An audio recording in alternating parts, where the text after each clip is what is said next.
Hello there everybody, welcome back to Phoenix Down the Rabbit Hole, the podcast where we talk about all things Final Fantasy, everything great, everything not so great, and everything in between. My name is Joe, also known as Joesephyr. You may know me on Twitch or here on YouTube for Final Fantasy based content. I'm Lucis, and today I'm very, very jealous is the way I'm going to open this episode. Right. Yeah, today we're going to be talking about an experience that I've had that And I not didn't.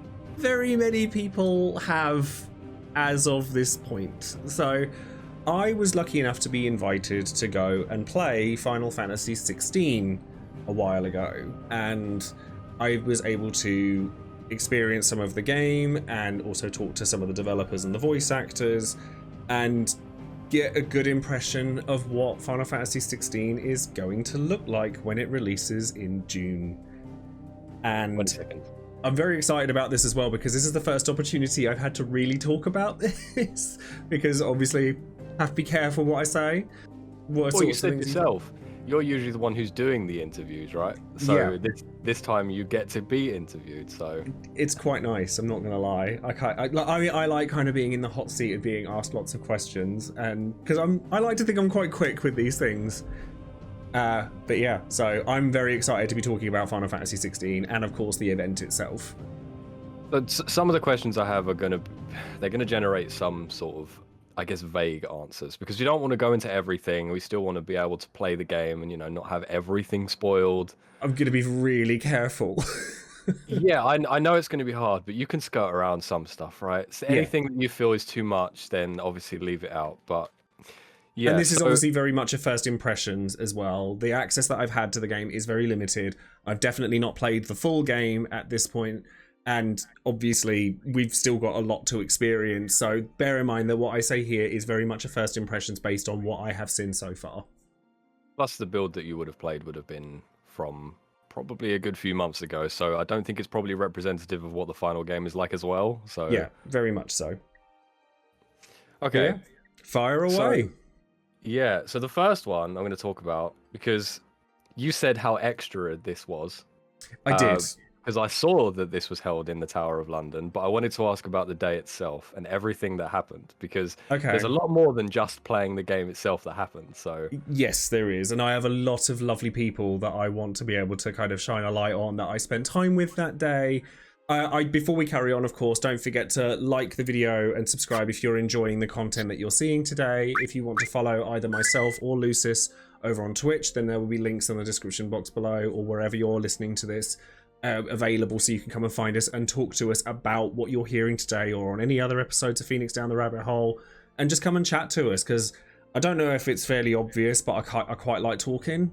no, never. I'm a quiet child. Like anyone's going to believe that. But yeah, so okay, let's go. We'll start from the very beginning then, in terms of the day. So I was actually invited up by who I can now very proudly call a friend of mine, because he's an absolute wonderful human being, Alex Mukala, who you may know online, does a lot of musical covers from music from not just Final Fantasy XIV, but Final Fantasy XIV is where he got a lot of his footing. Very talented musician. Absolutely do go and check him out if you haven't seen him before. But he invited me to go and have brunch up in London. So I got up maybe 8 o'clock in the morning. The event wasn't until late afternoon. So I got up and I went to go and meet up with him to go and have brunch. And then there were a few others there as well. So there was myself, there was Alex, there was Husky by the Geek, who is also a very talented musician that does sort of like covers for Final Fantasy XIV and other like video game music. Amazing, talented person. And then we were joined by Dansgo8, who does a lot of videos for like Final Fantasy X and is somebody I've watched a lot of videos for in the past, with his no sphere grid runs for Dark Anima craziness. And then we were joined by some of the US guys that came down. So Mr. Happy, you may know very well if you're a Final Fantasy XIV fan. Blitz, you may know very well, who does a lot of videos on Final Fantasy. And then a bit later on, a friend of mine who is one half of Final Fantasy Union came and joined us. And we just all like kind of like chatting about what we were going to expect from the day, because obviously all of us were very excited. We didn't really know what to expect. And I this is a theme that permeated the whole day. Normally I'm terrible for like imposter syndrome. What am I doing here? Why am I here? That kind of thing. But everyone that I met, every single person, whether I'd met them before that day, because I do know a lot of these people from before that day, or whether I'd met them on the day, was so delightful. I didn't feel it once. I didn't feel the imposter syndrome at all. I felt like I was exactly where I was supposed to be. It just felt like we were all friends that had known each other for ages, and it was wonderful. I'm hoping to get some of them to come and join us on here sometime.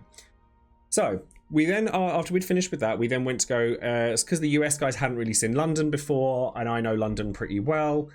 We then met up with a couple of others. So we met up with Curious Joy, Midna, and then Frankie Lolia, who is UK based. We met up with them and I showed them around some of the town. And then we were taking some photos. And I don't know if you've been on my Twitter, and he's already giggling because he's seen it. We took these photos at Trafalgar Square because I thought, oh, that'll be quite nice. You know, it's a nice place. If you've never been to the UK, if you've never been to London, it's a nice place to take some photos. So I got this couple to take some photos of us, and there was this one photo. There's this bird that I'm going to have to get for my streams or something, or even my videos, some sort of face tracker to have a bird appear in front of my face, because that's exactly what happened on this photo. Just me. I'll try and my editing software's been misbehaving lately, but I'm going to try and put a photo so you can see exactly what I'm talking about. I get this lovely photo with all these people I've respected and looked up to for ages, and this damn pigeon is right in front of just my face. I got Mike Wazowski'd out of my own photo. I was not best impressed. I couldn't believe it when I saw it. I thought it was photoshopped at first. No, everyone did. Everyone was like, you photoshopped that. But I really didn't. Why would I Photoshop myself out of my own photo? Why? It was, you couldn't make it up. Anyways, so past that point, we then go to the Tower of London. We get there for the event, and when we were told about this event, it being like in the armory of the Tower of London, I'm like, this is a lot. What we see, it looks like a fitting setting. We go all in for the FF16. We go all in. So we go in there. I met up with some of my other friends as well, people who I did know from beforehand. So shout outs to like Bowie the Hero, Argic, Seven Sins, and a couple of others that I'd known as well. So we all met up and we were just chatting, and then we were all told to come and sit down. And then Naoki Yoshida and Koji Fox come out and start telling us what's going to happen and what we're going to play. But I'll tell you this now, after a certain point in the time that I played, I actively chose to stop playing because I was like, oh no, I've seen more than I wanted to already. I want to wait for the full release. So I kind of took the time to kind of talk to some of the other people that were there. We'll get to who in particular I was talking to. I just want to interrupt you quickly because I have to ask this. Okay. When Yoshi-P and Koji entered the room, what was the atmosphere in the room like? Because it's really interesting. Sure people didn't know they were going to be there, right? I had a feeling. So I'm like, make sure you wear something nice, and make sure you look good. Make sure you've got rings if you've got them, and put them on. Oh yeah, Yoshi-P does love his rings. He loves his rings. Yeah. He does. But it was interesting because they have an aura. There's definitely an aura. It's almost like a celebrity style aura, which I understand completely. You know, they are some of the most respected people in the gaming industry. But I don't get starstruck by nothing. But you could definitely see like almost like the parting of the waves as they came in. And so we sit down where this presentation is brought up to us. One of the things that we were told is, you know, to mention to people that Final Fantasy XVI is not necessarily the 16th entry in a story. You don't have to have played other FF games to enjoy Final Fantasy XVI. And that made me think, because it's like, oh, you're right. You very rarely hear about it, but so many people who have not played Final Fantasy don't necessarily realize that it's not one continuous story and they're just entries in a franchise. So I found that really interesting. So we're then told what we're going to be doing, and then we're told, off you go. So we go and sit down and we go and do our bit. Now, this may be just me. This is just the kind of person that I am. But I sat there for a second, and Yoshi-P and Koji Fox go and sit in the corner. Now, also, one thing that was really nice is that a lot of the people that were at the event, staff, are people that I used to work with. Because for those of you who don't know, I actually used to work at Square Enix. And I hadn't seen some of these guys since before COVID. So it was really lovely being able to catch up with them. But then I saw, like, you know, these two sat in the corner. And I thought, I can play the game when it comes out. I ain't going to get an opportunity to go and chat to Yoshi-P and Koji Fox anytime soon. I'm going to do that. So I just thought, oh, I'll just go over and say hello. Because like I said, you know, a lot of people were like, what are you doing? I'm like, I'm just going to go and say hi. It's polite. You know, thank you very much for inviting me. It's lovely to be here. It's really nice to meet you. And then, you know, and they were very, very kind. And so it's really nice to meet you too, Joe. Of course, I'm like, oh my God, they know my name. But of course, you know, and then at that point we were just kind of chatting, and you know, some of the other staff members came over and they're like, oh no, Joe actually used to work with us, and then we just had this full-blown conversation. It was so lovely. It was really nice. And then past that point, I then go over, and then one of my friends is like, can you go and ask him if I can have a photo with him, please? And it was really sweet. It was really cute. And so we did that, and then I went and sat down, and then I actually started playing the game. What is Yoshi-P's English like? I was actually meaning to ask this because in presentations and stuff, he does speak a little bit of English, but obviously I'd say that's fairly accurate to how he is. You know, obviously Koji Fox being there did a lot of translation for him, and I'd say it was very similar to how he comes across in presentation. You know, he knows some English, but I wouldn't say he was fluent in it. But he was wonderful. He was extremely pleasant. Like, he was very thankful. I mean, you've got to remember, this is Final Fantasy 16 is like his child. Like, he's excited to show us the product that his team has created. And I'm going to say his team because I think that a lot of people put a lot of pressure on Yoshi-P individually, especially with 14. And I think that people have to remember that hundreds of people work on these games, and they all deserve to be credited for the amazing work that they do.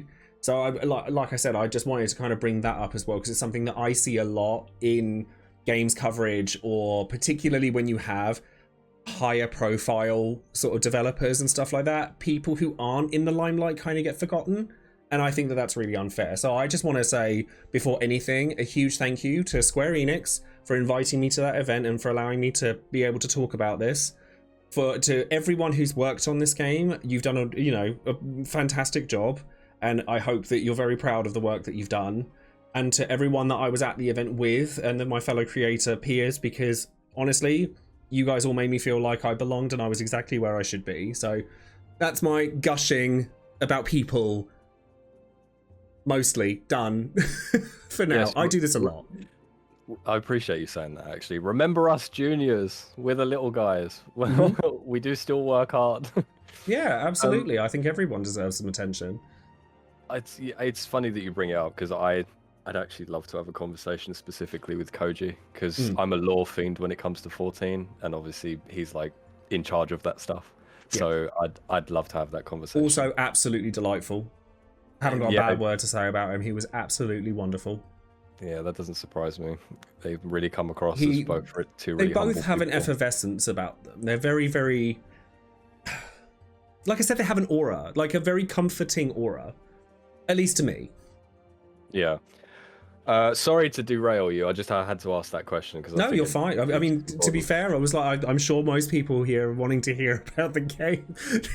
Yes, we will. More quick chats to the developers. We'll get to the game. I promise we'll get to the game. But yeah, so carry on. So you've just spoken to Yoshi-P, and I guess you sat down to play the game. We sat down and played. I sat down and I played the game, and then, after a while, we had something to eat, and then we'd go back and we'd play some more, and then I noticed that some of the voice actors were present, and I'd seen the faces, but I'd never spoken to them personally, and so I started some conversations with them. That was really nice, and some friends of mine would also be talking to them, and I'm one of those people that's probably really annoying at a party, and I kind of, I'm quite pleasant. I don't interject. I don't force my way into a conversation. I'm not one of those people, but I will sort of walk in and I'll saunter in and sort of pick up on a conversation and start to, include myself in the conversation. And I quite like doing that, and I have no issue doing it. But after we had dinner, we then went back and played some more.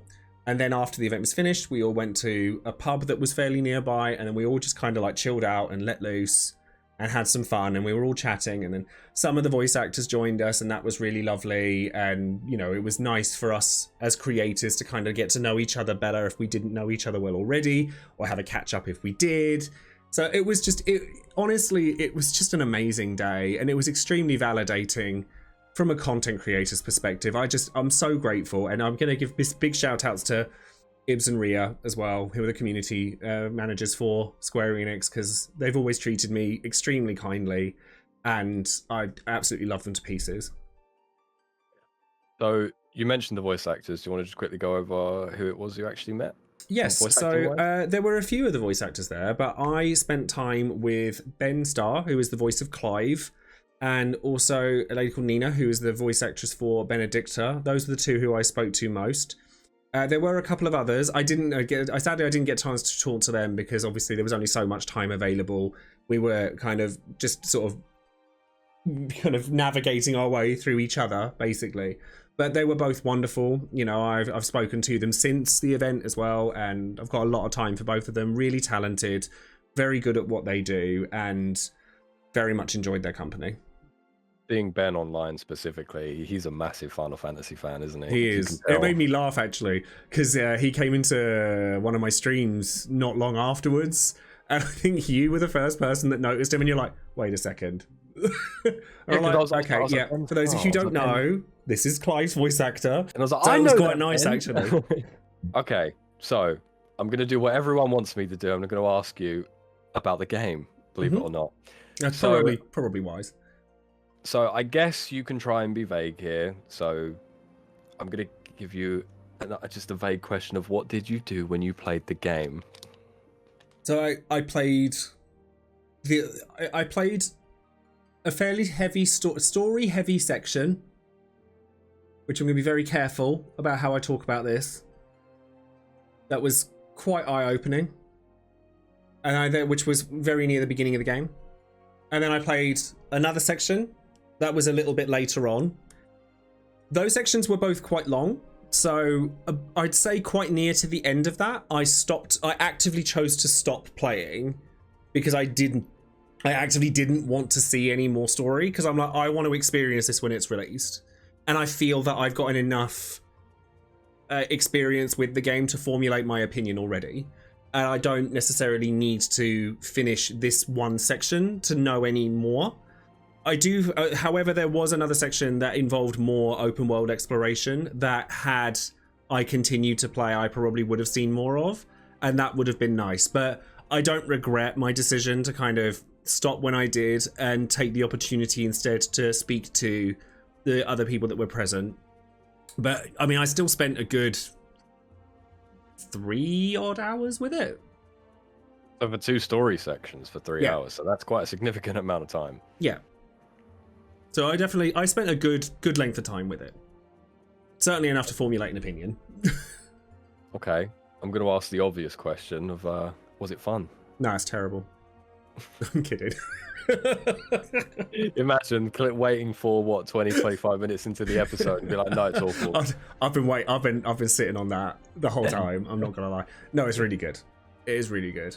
I have to be very careful how I talk about it, but again, bear in mind that the impressions I have are from earlier portions in the game, but cross-referencing that with trailers and stuff that I've seen, I tried really hard for the longest time to not watch any trailers or anything, because I was like, I don't know if I'm the only person that's like this. I swear I am in this day and age. But if there's a game that's announced, like FF16, like Zelda Tears of the Kingdom, like Street Fighter 6, I know I'm buying it. You don't have to sell it to me. I know I'm buying it. I don't need to see anything. I'll experience it all when it comes out. But when this happened, that kind of flipped on its head, and I can't really not look at it from that point. So I was like, okay, so cross-referencing what I know from my first-hand experience with trailers and stuff like that. I did actually do a reaction video to the 20-minute state of play that came out a little while ago. That was the first I'd seen of FF16 really at all. It's interesting. I mean, I remember when FF7 remake came out. I remember the launch trailer that dropped, or really, I think it was only a few days before when the game dropped. I kind of wish I hadn't watched that trailer. So of all the trailers, that one was, it had a lot of stuff in it, which I think that maybe they probably shouldn't have shown. I don't think that the trailers that they've shown give away too much. I think 16's case, they've done a really good job of not showing too much. I do too. So we've seen a lot and like what the game is and how it plays, and obviously little snippets of story, but I think it doesn't. You haven't. That's all I'm going to say. You haven't. See, that's what I mean. I can't even poke you for more because I technically don't really want to know more because I want to experience it myself as well. So yeah. Trust me, it's even harder not to say anything. But you are right though about, you know, both of us. This comes from my experience more from film trailers than video game trailers. I just think that so many film trailers show too much. Like when you go to a movie and you go, oh, that's the bit from the trailer. Oh, that's the bit from the trailer. I miss the days of like Aliens. I mean, we all know that Aliens is my favorite movie. I miss those days where it was a tagline, a basic premise, that's it. Formulate your opinion when you get there. But I do also understand that there were less movies made back then. There were less games made back then. So the competition wasn't as fierce. So I see why everything has to be grab your attention now. But that's why I kind of avoid it if I can help it. Yeah, marketing's come a long way, and it is a battle to get your product seen compared to all the others that are out there. And I think Yoshi-P said repeatedly as well that he thinks, these are his words, that Final Fantasy at the moment is not a must buy. Like for example, some of the the PlayStation exclusives that you've got. So a God of War or something, that's what people would be like, you have to buy this game. So I think he's trying to do that with 16. He's trying to make it so that Final Fantasy is now not just, I'm not going to say it's niche because it's not niche. I think that Final Fantasy fans think that FF is bigger than it actually is. Like, it is big, and it's got this pedigree about it, because it's been around since before, or it's the same age as I am. The first Final Fantasy game was released the same year I was born, maybe a year earlier. No, it would have been a year earlier, 87. So, it's got this history, this pedigree, and this very fervent fan base that's loved it since the beginning. And people come into the franchise at different periods in time. So whether it be FF1, FF4, 6, 7, 10, 15. 15 was actually a pretty big seller, even though it wasn't the best received. Yeah, it did sell really, really well. And then I guess they're trying to do the same thing with 16 again, because I think that people are very, very quick to judge 16 through looking at it, because it is a very different game to the ones before it. And if people are going into this game going, this is not my Final Fantasy, this is not turn-based, this is not my thing, it's like, I hate to break this to you, it's not turn-based, it is different to the older ones. It may not change your mind, but I would encourage people to open their minds a little with it. Like, I mean, if it's not your thing, it's not your thing, and I respect that. But I do think that people who are saying, this isn't my game, ask yourself why not? Why couldn't it be? Like, there's experiences there to be had that might be different to the ones you originally knew, but that doesn't make them bad. So I'm going to say, you played the game now, and you're sounding like you want other people to experience what you played, so... I couldn't possibly say. No, I can. It is really good. Like, I mean... I'm so scared that I'm going to say something that's going to mess me up. I'm so frightened of it. It's fine. It's fine. I can move on if you want me to. But the first thing I'll say is you can absolutely tell that the 14 team has had its hand in it. 100%. Yeah, I was going to say I think it's going to be interesting to see what Creative Business Unit 3's attempt at add single-player Final Fantasy is like, because this one as a whole looks to be a lot more, I guess, traditional, like old school Final Fantasy, and you can see that. It isn't like the references in it are the way it presents itself is, but obviously the gameplay loop and the things that you do are very different to that of, let's say, Final Fantasy 7 or 10. You know, I'd say it's definitely got a lot more refinement to its combat than FF15 had, because it's a lot more hands-on. Yeah, you know, people make the jokes of like Devil May Clive and stuff like that. You must have heard that. I've not heard that one. You've not heard Devil May Clive? No. Okay, well, if you haven't heard it, then you have now. And I can see the comparison. Like, I think the combat designer came from Devil May Cry. So you can definitely tell the influences there as well. I wouldn't say that it feels as, again, limited experience. I wouldn't say it feels overwhelming at any point. It doesn't feel overwhelming. The button presses feel responsive. There's definitely enough simplicity, at least, you know, in the portions that I've played. Bear in mind the portions that I've played are quite early, so you're not gonna have everything unlocked from the start. I know that people who played it and released their coverage of it back in February or whenever it was, they'd had a bit more of an advanced look at some of the later combat techniques. So perhaps I would encourage you guys to go and look at some of their videos. Like, I know FF Union's done one, I know Primal Liquid's done one.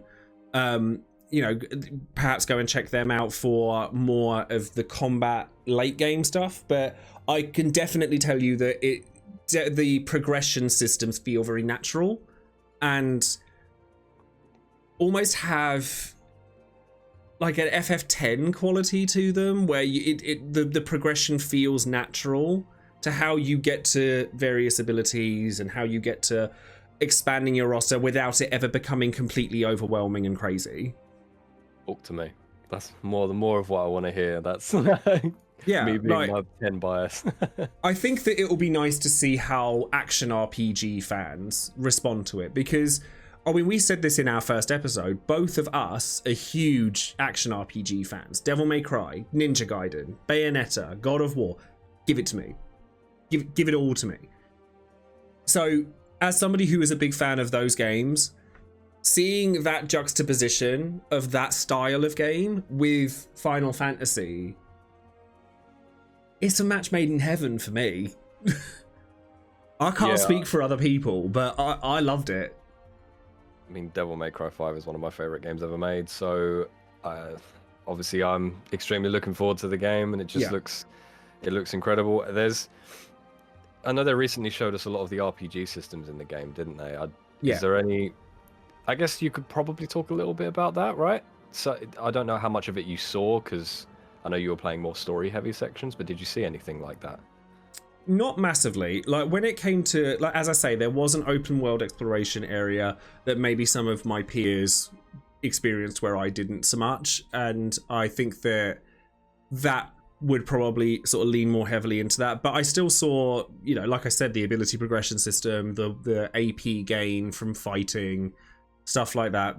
It's definitely present, and it definitely feels, like I said, natural. Natural is the word I would use to describe it. At no point did it feel overwhelming.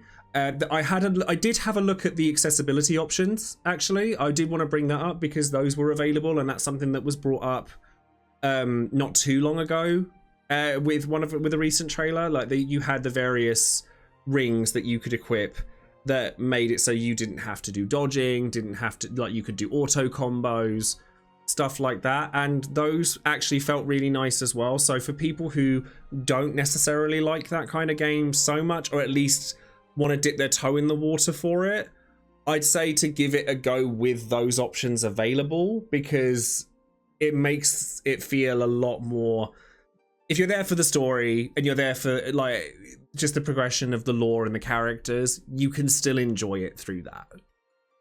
So it's not going to be extremely difficult to the point, you know. No, it's. I like the fact that you can mix and match them, so you can sort of get. You cherry pick the aspects that you like, and you go, oh, I don't need this though. Because I think they said there's no difficulty option in the game. Instead, it's just There wasn't from what I saw. Yeah, so I think those accessibility options are your difficulty. So how easy or hard do you want the game to be is which of those you put on. Yeah. Which I thought is a really interesting way of going about. I'd like to point out as well, like 15 added stuff like that after launch, like the Experience band and stuff like that. That wasn't there when the game first came out. So if you want to make it harder, I haven't seen anything that shows that, but I'm fairly sure it'll happen. I think it was mentioned that there is going to be a harder difficulty mode after finishing the game. So for those who want to go into that sort of thing after they finish, they can then, you know, play the game again. And I don't know how hard we're looking at, because Final Fantasy VII Remake's hard mode is quite hard. Is it? I didn't think it was. Well, it's more the MP stuff, not being able to recover MP. Sure, but I think the problem I had with FF7 Remake's harder difficulties is that it felt like there was a singular build. It didn't feel like it was hard. It felt like it was restrictive. And those are different things. Like, yeah, it kind of railroaded you into a certain build that was, like, correct. Otherwise, you were just going to get hammered. But if you found the correct build, it was actually really easy. Okay, I'm going to take it away from 7. Because that's not what this episode is about. But, so I wanted to ask this question because I know there's been... It might not be the best question to ask when it comes to you were playing an old build of the game and stuff, but there's been talk of performance for games recently, right? Yeah. I know Jedi Survivor, there's been a big talk about that recently. Oh yeah, for sure. So did you have the option to play in performance mode or visual mode? Yes. I know they spoke about it. Yeah. So you have performance mode, or you have what's the other one? Fidelity mode, I guess. Yeah, was the other that one. Call it. So frame rate versus resolution. Yeah, we'll go with that. I pick frame rate. Like, I will always pick frame rate though. Like, I don't need your ray tracing. I don't need that necessarily. I went straight into frame rate. Give me the 60 FPS. That's the experience I'm here for. And I'm gonna tell you this: the trailers do not do that game justice. The game looks better than the trailers do. I'm not lying. I think, and I'm going to bring this up actually. So many people were upset at the fact that FF16 was PS5 only and not released on PS4. I don't want this game on PS4. Like, all right, I understand not everyone can afford a PS5, but they are readily available now. Like, there's no shortage of them now, at least not to my knowledge. You can get them. But eventually, the PS5's been out for nearly going on 3 years, 2.5 years now. There has to be a point where we move on, and if it means that we can get games that look like Returnal or this game, it has to evolve eventually. And looking at FF16 in front of my face, it's stunning. It's stunning. I mean, the trailers look incredible, so if you say it doesn't look as good as the game does. I'm not lying. When you eventually get to put this game on your TV, I want to see it on a projector so bad. I've never had a projector, but I want one now. Projectors, though, come on. Huh? You lose some stuff with projectors, though. There's some pretty high quality ones out there now. I suppose I've always had bad experiences with projectors. I have had no experience with them, so that could be me talking out my backside. Like playing Smash on a projector with like 50 milliseconds of input lag or something like that is maybe. I mean, I don't notice that stuff. I'm terrible. Some fighting game fan I am. But I was absolutely blown away with how this game looks and the performance of it. It was designed for the PS5, and you could tell. I was going to say, if there were performance issues, I didn't see them. So smooth 60 the whole way through? As far as I can remember, yeah. It's a good And sign. I mean, bear in mind that I played Jedi Survivor. The screen tearing. I'm not one of these people that's going to go, everything looks amazing all the time. No, that bothered me a lot. I couldn't fault it. On the way it looked and the way it presented itself, I couldn't fault it. Okay, that's high praise. Yeah, I mean, I'm sure that the game's going to come out. People are going to try and find a way to pick it apart. Again, I have limited knowledge, limited experience, but everything I've played so far ran like butter. So, this is probably going to be a difficult question for you to answer. Oh god! Because you were talking about how you didn't want to go too much into it. So, without spoilers. Oh god! How did the story / the themes come across? I told you it was a hard one. This game is not afraid to hold back. It doesn't hold back. It's definitely oh my god, this is why are you doing this to me? It goes there. Darker. Yeah, it looks darker than other Final Fantasy games. Big time. Within the conversations that many of us were having at the end of it were people with their hands over their mouths going, oh. Again, you can tell 14's team is what's right. Like CBU3, you can tell. Okay. That's without me going into anything, that's all I could tell you, really. So I've seen a lot of people have mentioned online. I've seen these comments myself. That obviously the game has dark themes, and from what you said, it doesn't hold back and all of that. No, it really doesn't. But there was more than one person at that event that were in tears. Oh, okay. Well, I was going to say, is a lot of people have said that there's, you know, that silly Final Fantasy sort of charm that some of the other games have. Yeah. So I'm just trying to think of an example off the top of my head. I guess you could use. I can't think of any examples off the top of my head. See, I'll give you one, because the example that I always use is FF7, when the finger appears above Cloud's head. Yeah. And he's like, what's that doing there? That's the kind of thing that I always like pick up on when it doesn't take itself too seriously. Yeah, because I think a lot of the trailers obviously are trying to make, you know, look how cool this game is, you should buy this game and stuff like that, which is fine. They're not, but are there any sort of like character moments or anything like that you saw? Yeah, that absolutely. Cool? So there are more light-hearted moments in the game then. Because, yeah, it's crazy that I've just seen a lot of people who are very, very worried about seeing the direction of the game and thinking that stuff just isn't in the game at all now. It's, again, limited experience, but you have like the hub area. There's more humor and more lightheartedness in that area. Okay. The hideout, that kind of thing.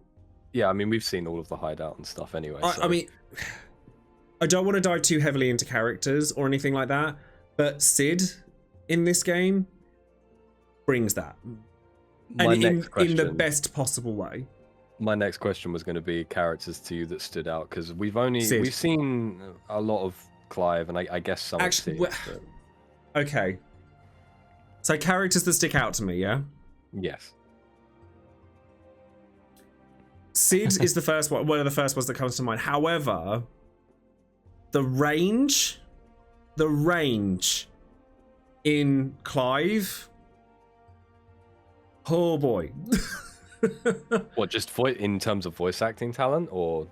Yeah, Ben does an incredible job.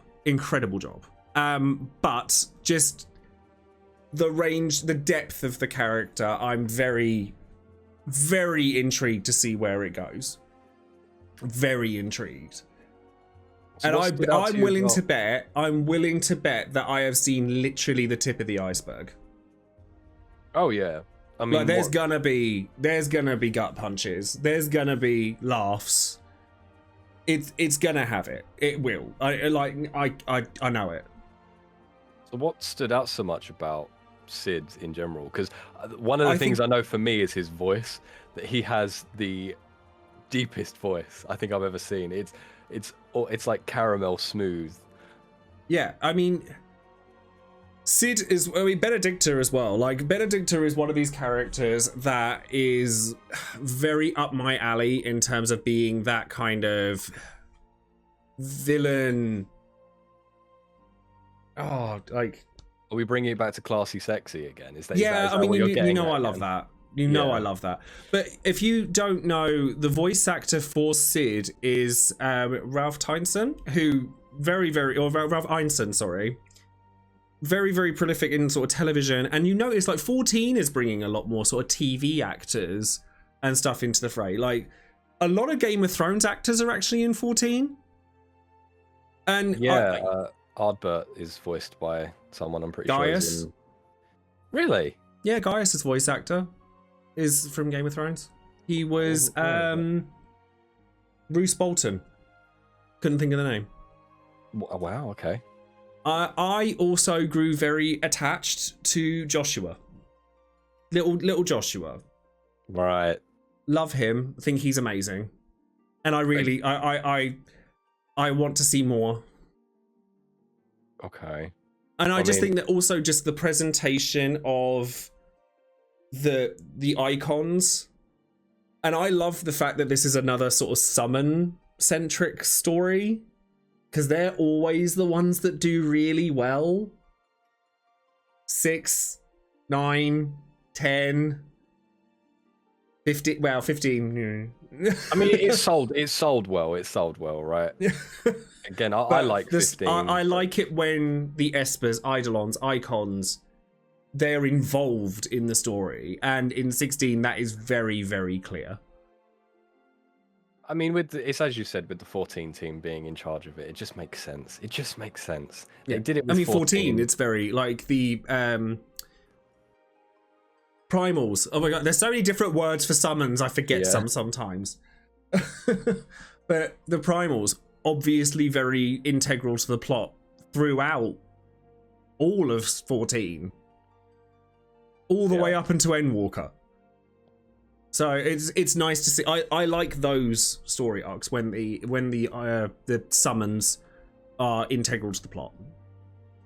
It's funny watching you be so vague about things. I'm trying so hard. This is killing me. This is actually like murder. I'm sure that there's other people that are probably posting something that they're probably like, yeah, this, and this, and I'm here sitting there going, no. Well, I think this is probably more of a discussion question than it is just a question for you. But okay. I wanted to bring up, you mentioned before about exploration, right? Mm-hmm. And we've seen how gorgeous the world is. We've seen how big these areas are, because the game is not open world. It's just these large open zones, which is what I wanted them to do. It's like half and half, yeah. Yeah, I wanted them to go that way, because I don't do open world if you don't need to. I think open world for the sake of open world is the mistake that Forspoken had. I actually haven't played Forspoken, but I mean, I think that Forspoken did have its pitfalls.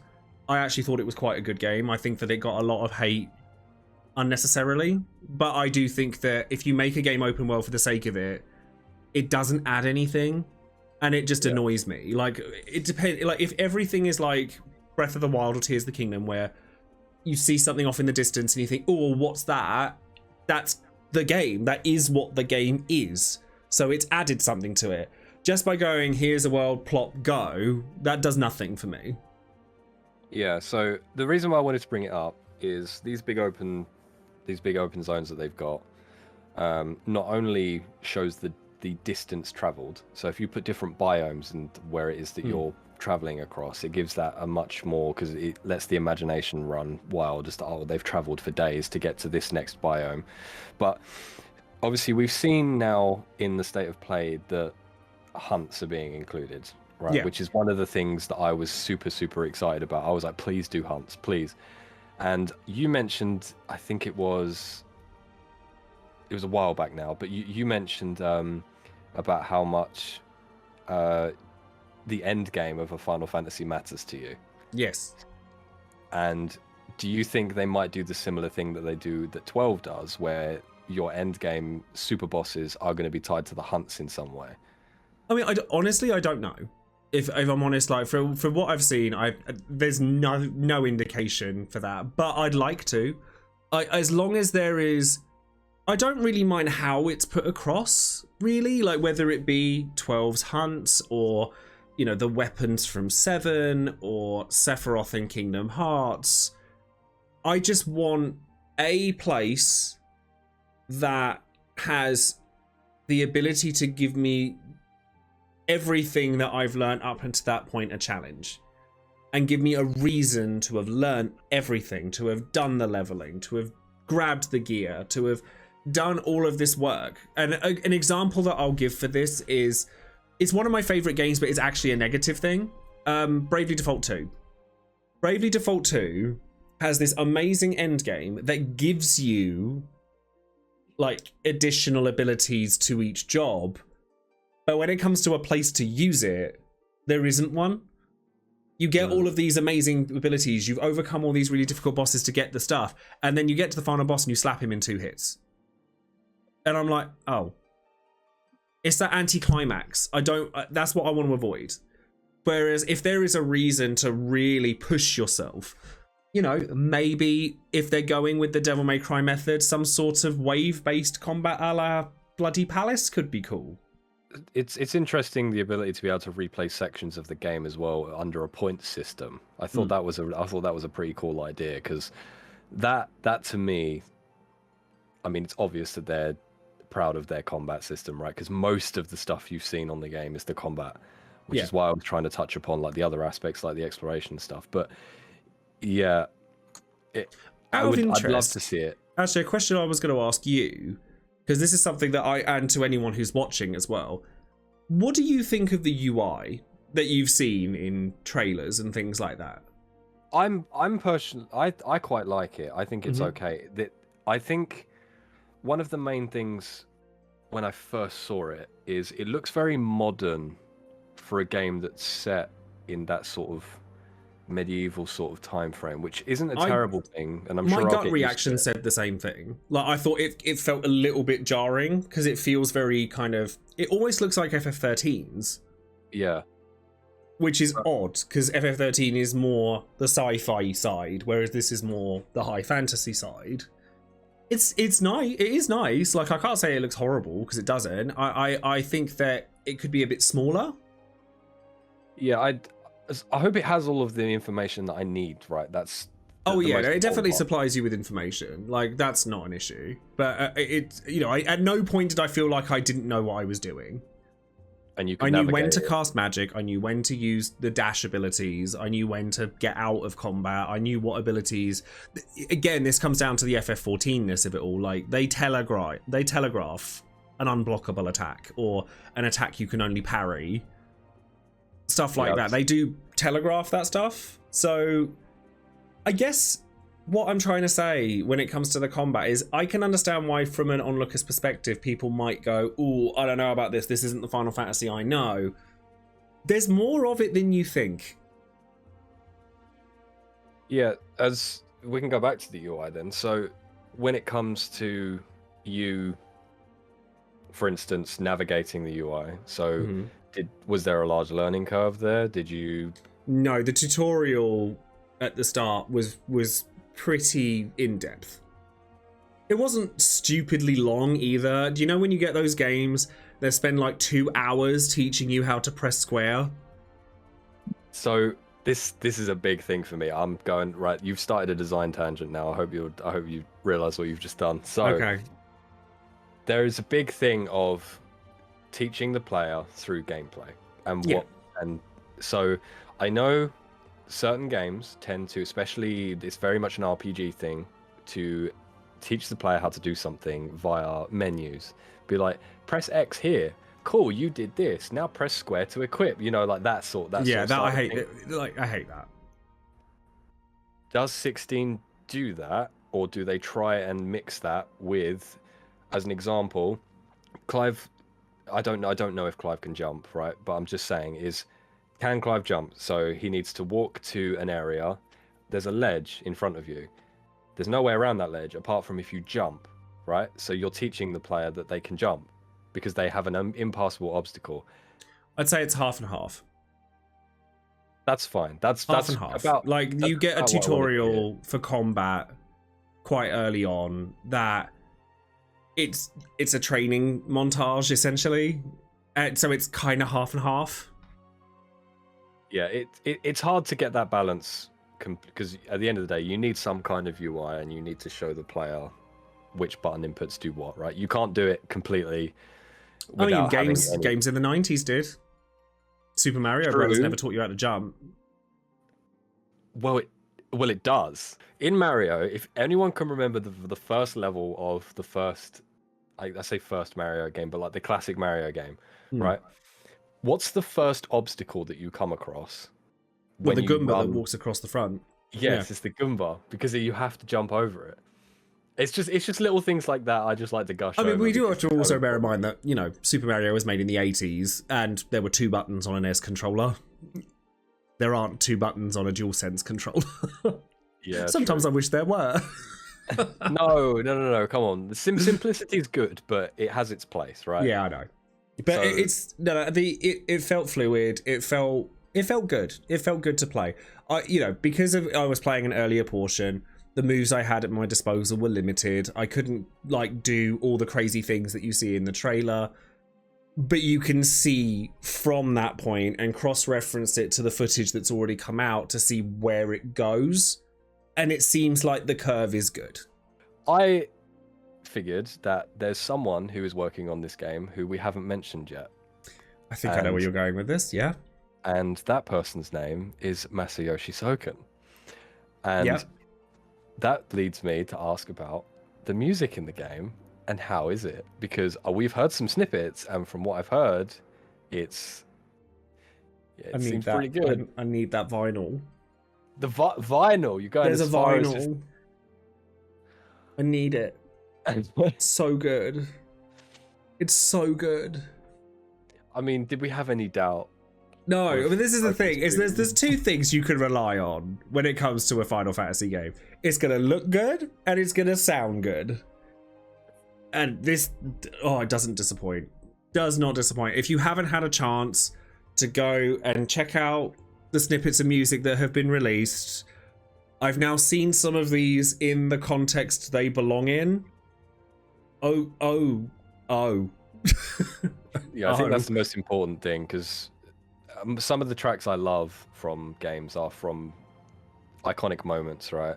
And I think there's definitely, from what I can see, there's going to be some crazy stuff. Yeah. And I think that, context is important when it comes to music, because I think that when your memories to a particular track are tied to where you heard it, who you were with when you heard it, what you were doing when you heard it, those all matter, as much as the composition itself. And the way the music evolves as you're playing, if I were to tell you... dynamic music tracks again, similar to... If I were to tell you to take FF7 Remake's philosophy and combine it with 14's elevated epicness, you're pretty much there. Old. Yeah. You're pretty much there. I did realise there was one more thing that I haven't actually asked you about, which is kind of criminal, but it actually seems quite poetic to leave it till the end of the video, right? Okay. Did you play an icon battle?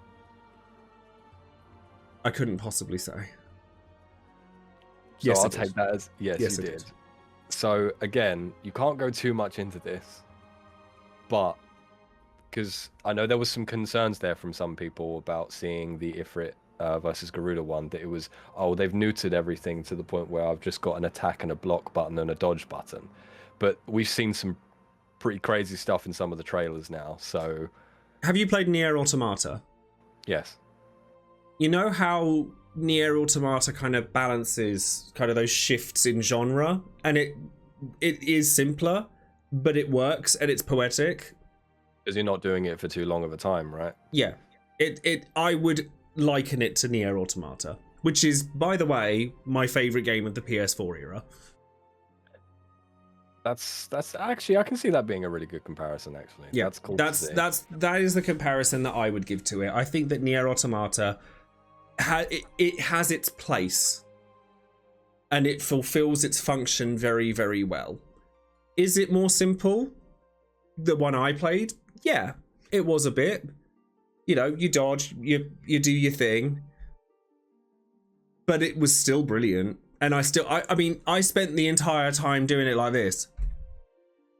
I mean, you're going to have the music and the cinematography and everything else that's happening at the same time alongside it. If you want to be able to experience what's happening on the screen from a visual standpoint and the visual storytelling of what's going on at that given time, if you're having to like flicky press every button on the controller, you're not going to be able to take that in. So I think that it being a little bit more low key in terms of the input allows you the capacity to be able to take in what's actually happening, and it's important that you do that. Did you almost let something slip there? No. Okay. No. Just trust me on this. So yeah, it's okay. So what you're saying is it's okay to just let the game be big bombastic anime sometimes. Yeah. Which I think is perfectly fine too, because yeah, the game Final Fantasy doesn't feel too anime-esque, right? But 16 feels... when you look back at it, so to interrupt a little, wasn't it not that long ago that people were complaining that it was too input heavy? For which game? For 16, like it's like, because it's action based. So it's like, yeah, okay. So you have your cinematic bits. You know, they're there. I guess if you're finding the balance, it's, you know. And those, I imagine those accessibility options still have some kind of relevance. Yeah, they do. I made it a point to check how those were, and they were really good. Because I know that there are people out there that will want to play with those accessibility options on. And there is no shame in it. Don't be coming for people that do that, because there is no shame in it. Why would you be angry at someone else experiencing a game that you love and you want them to experience, right? If they can. That's the way I see it. And, you know, everyone's fun is by their own metric, not another individual's. So I think that, so boiling it down before we run out of time, I would say that Final Fantasy 16 is probably going to be quite divisive. I think there are going to be, but only because I think that there are people who have made their mind up about it. They made their mind up about that game the second the first trailer dropped. Is it going to change those people's minds? I hope so. Because it's, you know, if you're willing to look past that, there's a bloody good game there. And for those people who have already opened their minds to FF16 or are coming in on FF16 being their first experience in the franchise, you're in for a treat.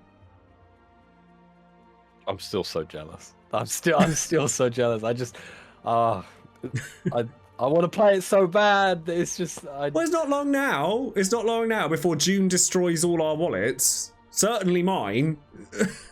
True. I'll put it let me put it another way. I pre-ordered the collector's edition for Final Fantasy 16 when it was first unveiled. It's obviously very expensive. I could afford it then. I couldn't now. I do not regret that decision. Okay. That I think is the most way to put it. Yeah, I'm gonna stop torturing you now so that you have to watch your words, because I think we've probably been going long enough, because I don't think we can get into much more that's just not gonna flat out just start spoiling stuff for people. Yeah, so. No, I think that it's definitely, I would be careful what you watch from this point onwards if I were you. If you want to go in spoiler free, obviously if you've come in and joined us today for the pod, thank you for doing so. Appreciate you. Definitely share this out with people who are interested in FF16. because we'd love to be able to reach more people and talk about the game. And when the game releases, obviously we're going to be able to cover a lot more of it, and full spoiler casts, the whole thing. We're absolutely going to go into all of that, but I would be careful to not go too heavy on spoilers. Like, I think that there will be a lot of them around. Yeah, especially, well, that's the internet. Yeah, and it's like I avoid. Like I said, there's a reason I avoid all this stuff before it comes out, because I like to make my own decisions. So ironic, really, considering I've posted reviews for various things in my time as a content creator. But I like my opinions and things. They're not always the same as everybody else's, but I trust my own opinions. Yeah, but you do it in a way where it's like other people can have the opinion, and that's fine. I always try to come at it from a this is for you, this isn't for you, rather than a this is good, this is bad perspective. Yeah, I think that's the best way to go about it. There are some probably objectively terrible games that I adore. Sonic 06. Uh-oh. Uh, I think you need to keep that to yourself. Let's wrap up the podcast here.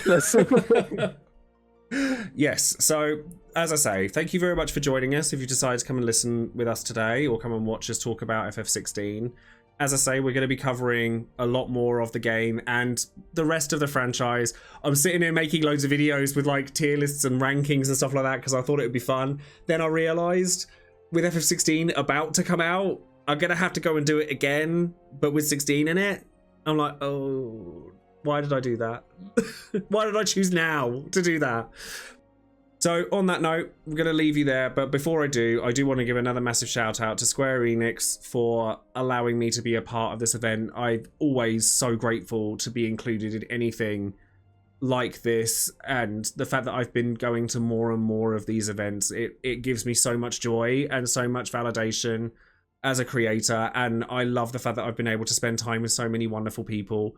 So not only shout outs to Square Enix, but to everyone I spent time with on that day. So Mr. Happy, Curious Joy, Midna, Alex Bacala, Husky Brother Geek, Dan Skogate, Blitz, FF Union, Frankie Lollia, Ready Set Ben, Geeky Cassie, Lisa, Miss Bubbles, Mia Bite, Bowie the Hero, Argic, Seven Sins, Genesis. We had a really, really lovely chat at the end of the night, actually. Devil Never Cry, Primal Liquid, Marignetic, and if I've forgotten anybody, I'm really sorry. Ben and Nina, of course, voice actors, Yoshi-P and Koji Fox, of course. I had an incredible time, and keep me in mind for the next one. Please. Anyways, thank you all very much, everybody, and we'll see you on the next one. Take care, everyone. Bye.